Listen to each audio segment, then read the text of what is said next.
যত দোয়া করছেন সব কবুল, কারণ আল্লাহর কাছে কিছু চাইলে আল্লাহ ফিরাইয়া দিতে জানে না। আল্লাহ জানেই না কেমনে ফিরাইয়া দিতে হয়।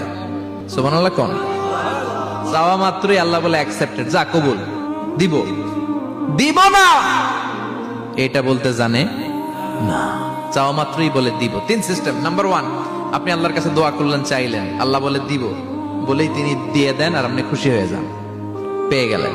নাম্বার 2, আপনি আল্লাহর কাছে দোয়া করলেন, চাইলেন, তখনও আল্লাহ বলে দিব, তবে এখন না, সবুর, একটু পরে দিব। কখন দিলে আমার জন্য ভালো, আমার চেয়ে ভালো জানে কে, পরে দিবে।